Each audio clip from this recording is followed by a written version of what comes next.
I checked my phone during my lunch break and saw the alert. Account balance, $0. My stomach didn't drop. My hands didn't shake. I'd been expecting this for 3 weeks, ever since my mother had casually asked if I still used the account at First National Bank, the one I'd opened when I was 17 with her as the joint account holder. I'd said yes, knowing exactly what was coming. Now, sitting in my car outside the courthouse where I worked as a victim services coordinator, I opened my banking app and confirmed what the alert had told me. The account that had contained $247,350.82 was now empty. Completely drained. The transaction history showed a single transfer this morning at 9:47 a.m. Transfer to external account, $247,350.82. My mother had finally done it. I took a sip of my iced coffee, pulled up my contacts and found the number I'd been given 6 months ago. The one I was told to use only in emergencies. I typed out a text, "Activate Operation Blindside." The response came within 30 seconds. Confirmed. Stay put. Do not contact family. Units mobilizing now. I finished my coffee and went back inside to my afternoon meetings. The account wasn't actually mine. Well, legally it was. My name was on it, I had full access, and I'd been the one to initially open it 15 years ago with $200 from my first job. But the money inside hadn't been mine for the past 14 months. It belonged to the United States Treasury Department. Specifically, it was a covert evidence account used in an ongoing federal investigation into a massive embezzlement and money laundering operation. I was the confidential informant who'd helped set up the account as part of an elaborate sting operation targeting my former employer, Prestige Financial Group. My role had been simple: create a seemingly normal savings account, allow the suspects to use it as a pass-through for laundered money, document everything and ensure the funds remained secure and traceable. The account had cycled through over $3.8 million in the past year, with each transaction carefully monitored and recorded by federal agents. The current balance, the $247,350 my mother had just stolen, was the culmination of 3 months of carefully tracked deposits from 6 different shell corporations connected to Prestige's CEO Richard Vance. That money was evidence in a case involving wire fraud, money laundering and conspiracy charges that would likely result in decades of prison time for everyone involved. And my mother, in her infinite wisdom and complete ignorance, had just stolen it. I'd known this might happen. Federal agent Lisa Kolsky had warned me during our last briefing. "Your mother has asked about the account 3 times now," she'd said, showing me transcripts of phone calls that had been monitored. "She thinks you're hiding money from the family. She's convinced you're hoarding savings while your father struggles with medical bills. She's always been controlling about money," I'd explained. "When I was growing up, she monitored every dollar I spent. She thinks because her name is still on the account from when I was a minor, she has the right to access it. Have you considered removing her as a joint holder? That would trigger suspicion. You wonder why? Better to let her think she still has access. It keeps the account looking normal and unsophisticated." I paused.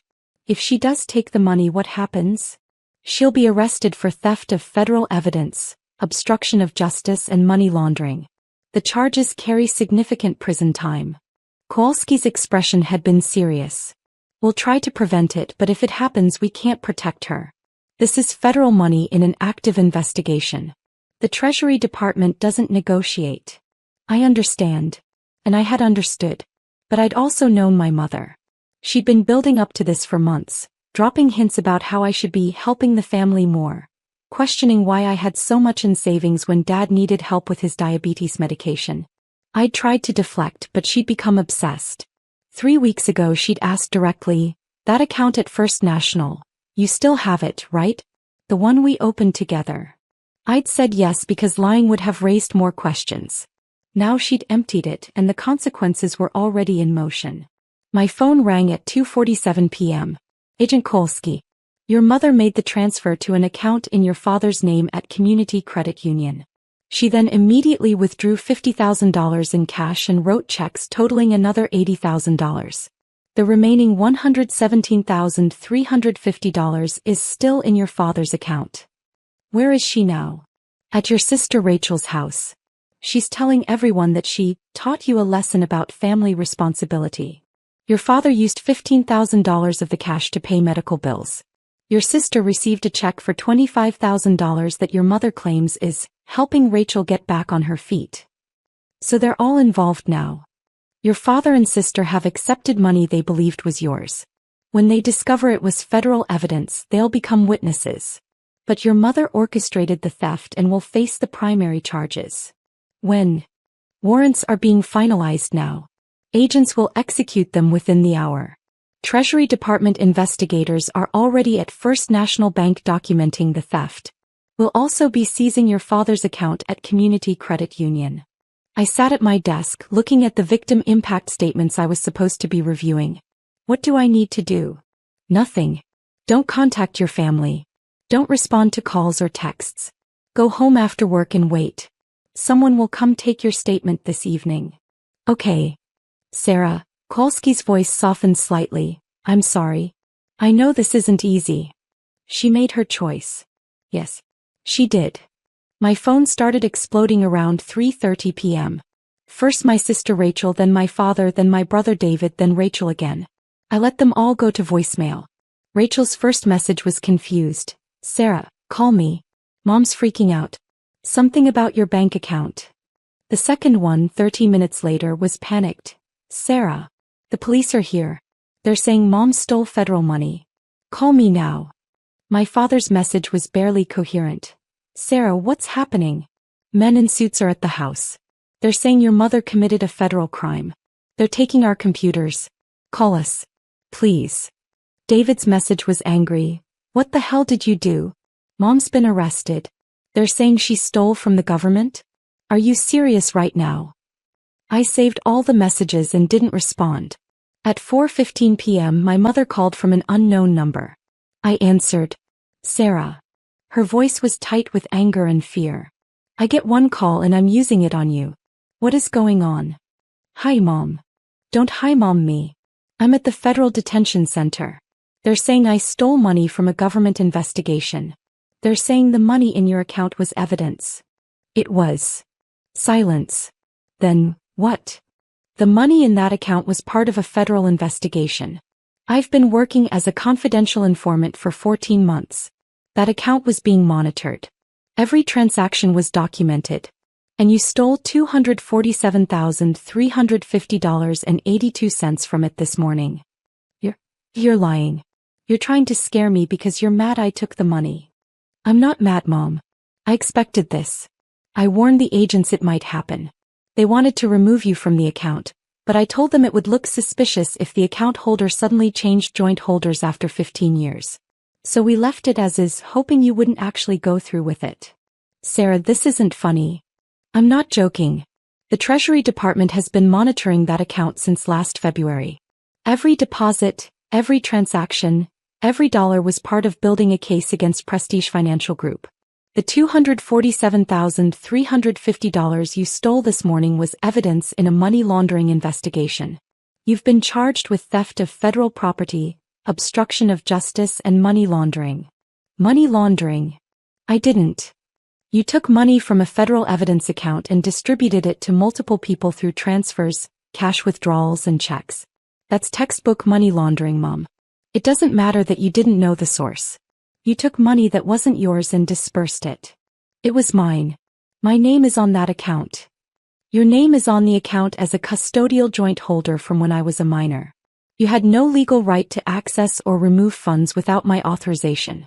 And because those funds were federal evidence, your unauthorized access constitutes multiple federal crimes. I could hear her breathing, fast and shallow. Sarah, you have to fix this. Tell them it was a mistake. Tell them I didn't know. I can't fix it, Mom. This isn't my case to dismiss. The Treasury Department is prosecuting. You stole $250,000 from a federal investigation. But I'm your mother. Yes, you are. And you stole from me, from what you thought was my savings, because you decided you knew better how I should spend my money. The fact that it was actually federal evidence makes it exponentially worse. Sarah, please. I have to go, Mom. Don't call me again. My attorney has advised me not to speak with you during the investigation. I hung up. My hands were steady. My voice had been calm. But sitting there at my desk, surrounded by case files of other people's traumas and tragedies, I felt the weight of what had just happened settle over me. My mother was going to prison. And I was the reason why. Agent Kowalski arrived at my apartment at 6:30 p.m. with another agent I didn't recognize. A severe-looking woman in her 50s who introduced herself as Special Agent Patricia Vance from the Treasury Department's Criminal Investigation Division.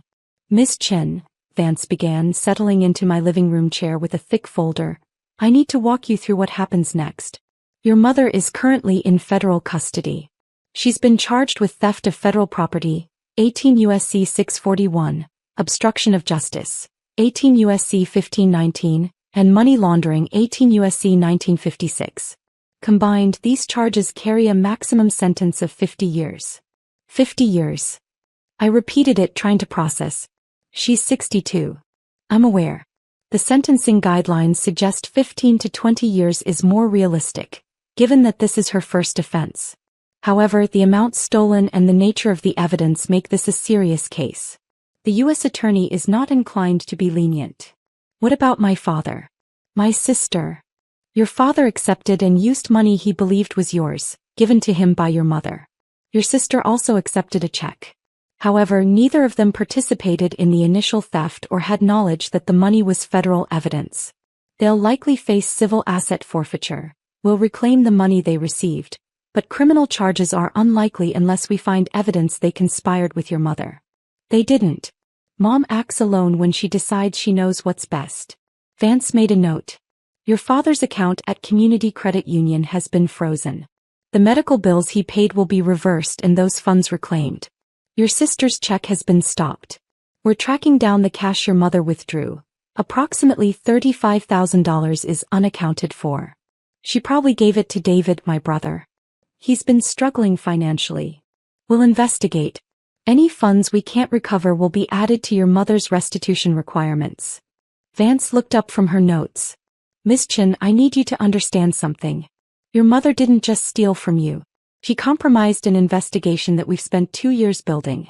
The money in that account was the final piece of evidence we needed to prove that Richard Vance, she paused, no relation despite the name, was actively laundering money through seemingly legitimate individual accounts. Your cooperation has been invaluable.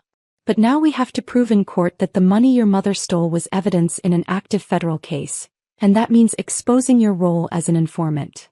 I knew that would happen eventually. Yes, but it's happening sooner than planned.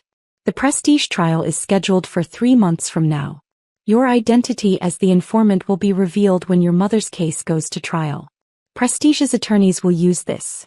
They'll claim evidence tampering, suggest the investigation was compromised. It complicates things. Kowalski interjected. We still have everything we need to convict Vance and the others at Prestige. Your mother's theft actually helps us in some ways. It proves the account was real, active, and functional. It wasn't just a honeypot. Real people with real access could interact with it, which makes it a more credible money laundering vehicle.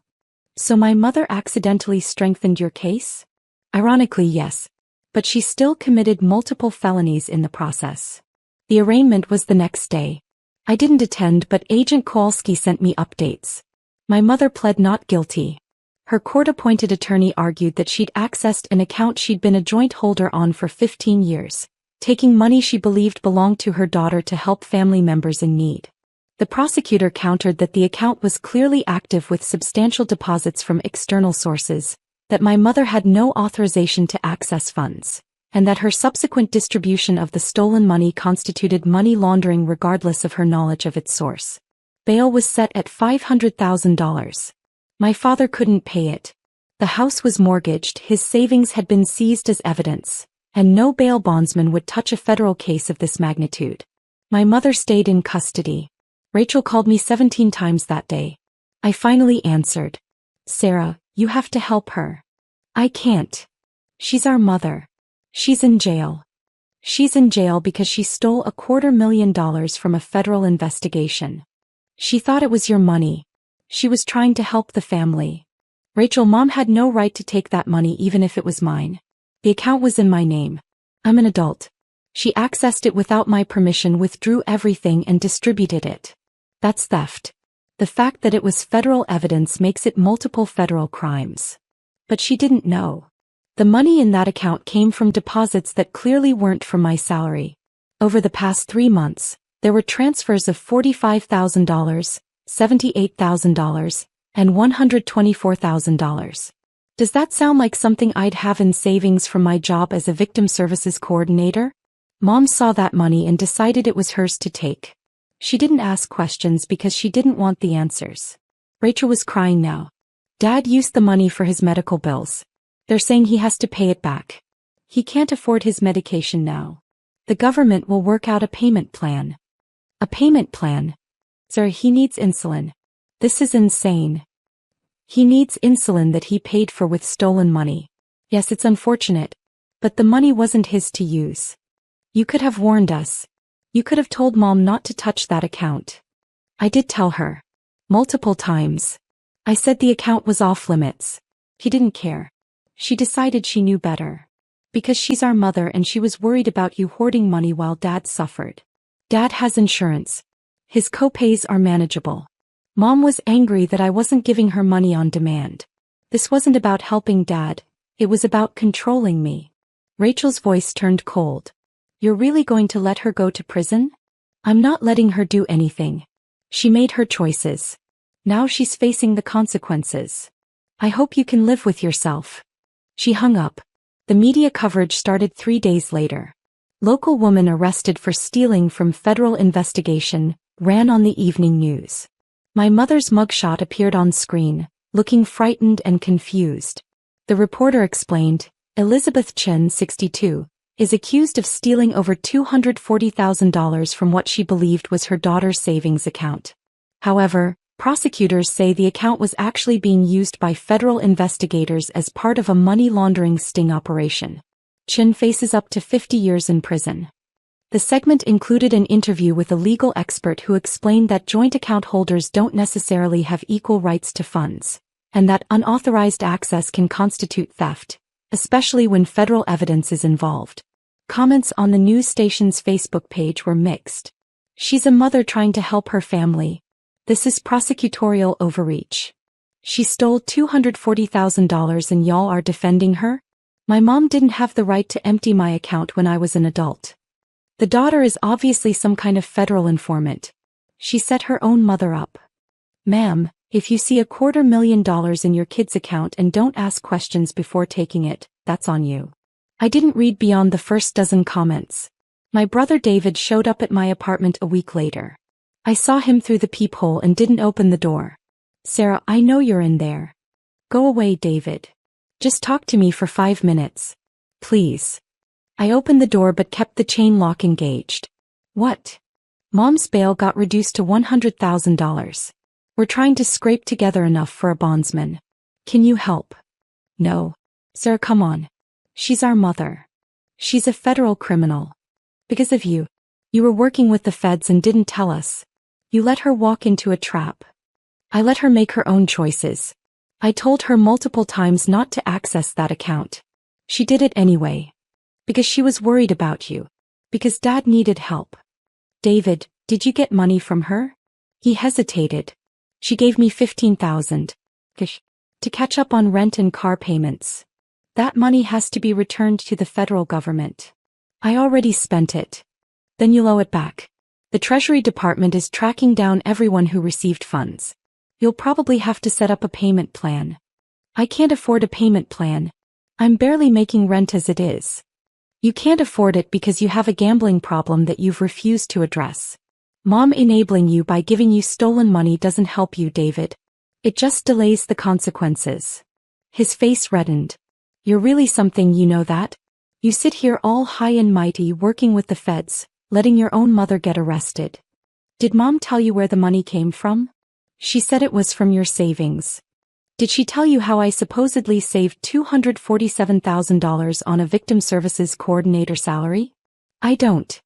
I make $52,000 a year, David. Before taxes. Did you think about how I supposedly had that much money?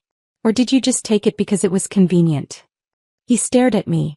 Everyone in this family saw what they wanted to see. Mom saw money she could control. Dad saw medical bills getting paid. Rachel saw financial relief. You saw rent money. Nobody asked the obvious question. Where did it come from? Because asking meant you might not get to keep it. That's not fair. It's completely fair. Mom accessed an account that wasn't hers, took money she had no right to, and distributed it to people who didn't question the source. Now everyone's facing consequences. That's not my fault. She's our mother. And she's a thief. Both things are true. David left without another word. The Treasury Department investigation moved quickly. Within 2 weeks, they traced every dollar my mother had taken. $50,000 withdrawn in cash, $15,000 to David recovered through wage garnishment plan, $10,000 to my father repayment pending, $25,000 unaccounted for, assumed spent, added to restitution. $80,000 in checks, $25,000 to Rachel, checks stopped, funds frozen, $35,000 to a church charity, funds reclaimed, $20,000 to David, second payment also stopped. $117,350 transferred to my father's account. Funds seized. Total recovered, $222,350. Total unrecovered, $25,000, presumed spent, added to restitution. My mother's attorney tried to negotiate a plea deal. The U.S. Attorney's Office offered, plead guilty to all charges, 10 years in federal prison, full restitution of $247,350 plus investigative costs of $73,000, total $320,350. My mother refused. She wants to go to trial, Agent Kowalski told me during one of our regular updates. Her attorney thinks she can convince a jury that she was a concerned mother who didn't understand what she was doing. It's a terrible strategy. The evidence is overwhelming. When's the trial? 4 months. It'll be after the Prestige trial, which actually works in our favor. We'll have already proven the money laundering operation, so the context for your mother's theft will be established. Has she tried to contact me? Multiple times. Letters, attempted phone calls. We've advised you not to respond. I won't. Sarah, Kowalski's voice was gentle. How are you doing? This can't be easy. I'm fine. You're allowed to not be fine. If I think too hard about it, I'll fall apart. So I'm not thinking about it. I'm doing my job, following instructions and waiting for this to be over. That's compartmentalization. That's survival. The Prestige Financial Group trial was a media sensation. Richard Vance and 5 other executives were charged with embezzling $14 million from client accounts and laundering it through elaborate shell corporation networks. My testimony as the confidential informant was devastating. I documented everything, recorded conversations, copied files. The evidence included proof that they'd used my account as one of dozens of pass-through vehicles, believing it was a legitimate personal account that would never be scrutinized. The money my mother had stolen was directly tied to 3 specific shell corporations that Vance controlled. All 6 defendants were convicted. Vance got 23 years. The others received sentences ranging from 8 to 15 years. Prestige Financial Group was dissolved, assets seized, and victims received restitution. I received a whistleblower reward of $2.1 million, 15% of the recovered funds. The irony wasn't lost on me. I was now actually wealthy while my mother sat in jail for stealing money I'd never really had. My mother's trial was almost anticlimactic after the Prestige spectacle. Her attorney tried the concerned mother defense, painting her as a loving parent worried about her daughter's mental health and financial irresponsibility. The prosecution showed bank records proving the deposits into my account came from known shell corporations connected to a major money laundering operation.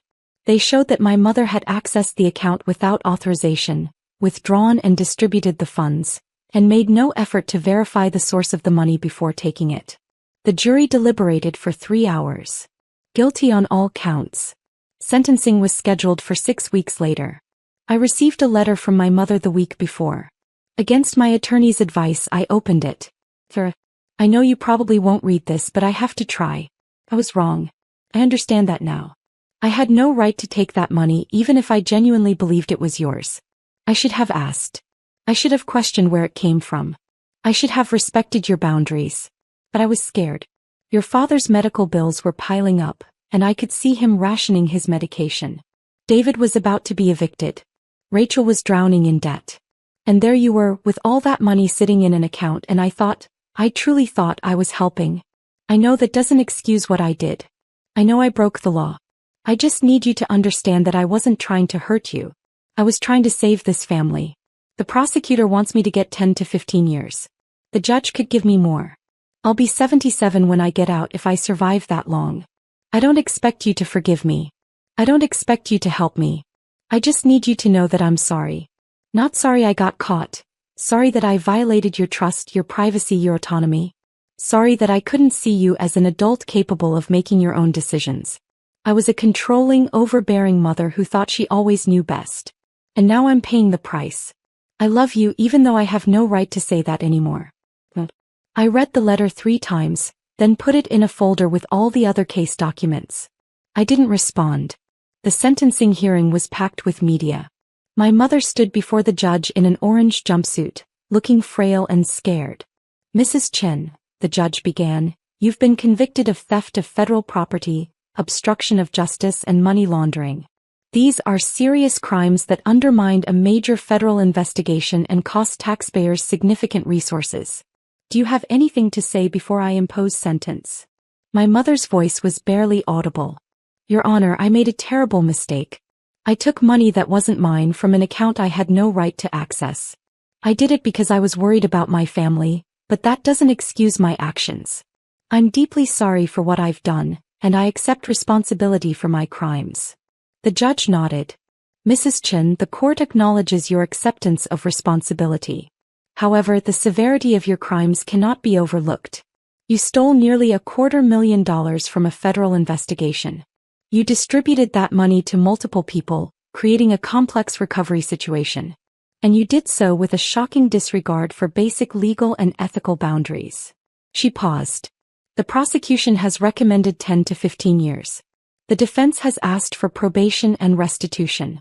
Having considered all factors including your age, your lack of criminal history, and your apparent genuine remorse, this court sentences you to 8 years in federal prison, followed by 3 years supervised release, and full restitution of $320,350. My mother collapsed. Bailiffs caught her before she hit the floor. 8 years. My father, sitting in the gallery, made a sound like a wounded animal. Rachel was sobbing. David had his head in his hands. And I sat in the back row watching my mother being helped to her feet and led away and felt absolutely nothing. The appeals process took another 6 months. My mother's sentence was upheld. She was transferred to a federal correctional institution in West Virginia, 3 hours from where my father lived. My father mortgaged the house to pay the first installment of restitution. Rachel and David were on payment plans for the money they'd received. The family was financially devastated. I used part of my whistleblower reward to pay off my father's mortgage and cover his medical expenses for the next 5 years. I did it anonymously through an attorney with the stipulation that he could never know the source. Rachel found out anyway. She always was good at digging and sent me a single text. Blood money. I didn't respond. I visit my mother once a year on her birthday. We sit across from each other in the visiting room, separated by a table and an ocean of consequences. The first year she cried the entire time. I'm so sorry. I'm so sorry. I'd nodded. I know. The second year she'd been angry. You could have stopped this. You could have warned me. I did warn you. Multiple times. The third year she'd been resigned. 5 more years. If I survive them. You will. This year, the fourth, she was different. Calmer. Older. Accepting. How's your father? He's okay. Medical bills are manageable now. David. Still struggling, but he's in therapy for the gambling. Making progress. Rachel. Married. Pregnant. She doesn't talk to me. My mother nodded slowly. And you? I'm fine. Are you happy? I thought about that question. I don't know. I did the right thing. Multiple times. I reported fraud at Prestige. I protected federal evidence. I cooperated with the investigation. I watched you get arrested, prosecuted, and sentenced. All the right things. But happy? I shrugged. That seems like a separate question. Do you regret it? No. Do you forgive me? I looked at my mother, gray-haired now, thinner, worn down by federal incarceration. I don't know. Ask me when you get out. 5 more years. 5 more years. We sat in silence until the visiting time ended. People sometimes ask me if I think the punishment fit the crime. If 8 years was too harsh for a mother who thought she was helping her family. I tell them about the prestige victims. People who lost their retirement savings, their children's college funds, their life savings. Because men like Richard Vance decided their wealth mattered more than other people's security. I tell them about the 2 years of investigation, the hundreds of hours of documentation, the careful construction of evidence chains that my mother destroyed in a single morning of self-righteous theft. I tell them that intent matters less than impact, and that I thought I was helping doesn't excuse breaking federal law. Most people nod. Some still look at me like I'm a monster. Both reactions are understandable. I still work as a victim services coordinator. I still help people navigate the aftermath of trauma and crime. I still believe in justice, in consequences, in the rule of law. I also believe that sometimes doing the right thing destroys your family. Both things are true. And I live with that truth every single day, in the space between vindication and grief, between legal victory and personal devastation. My mother stole $247,350 from a federal investigation. I made sure she faced the consequences. The money was recovered. The case was won. Justice was served. And my family will never be whole again. All of it permanent. All of it inevitable. All of it the price of protecting evidence over protecting the people I love. Some days I think that price was worth it. Other days I'm not so sure. But the choice was made years ago when I first agreed to help the federal investigation, when I opened that account and allowed it to be used as evidence, when I kept that secret from my family knowing it might destroy us. I made that choice. And when my mother emptied the account, I made another choice. To activate Operation Blindside, to ensure she faced the full weight of federal law, to protect the investigation over protecting her. Right or wrong, those were my choices. And I live with them every day in the quiet moments between victim consultations, in the silence of my apartment, in the annual visits to a federal prison where my mother counts down the days until release. Justice doesn't care about family loyalty. I learned that lesson. And I taught it to my mother at a cost of 8 years and $320,350. The evidence was protected. The investigation succeeded. My family was destroyed. All of it true. All of it permanent. All of it the inevitable result of my mother's choice to steal and my choice to report it. Some consequences are immediate. Others unfold slowly over years in the faces of family members who look at you like you're a stranger. Both kinds are permanent. Both kinds are justice. And both kinds are the price we pay for protecting what matters, even when what matters destroys the people we love.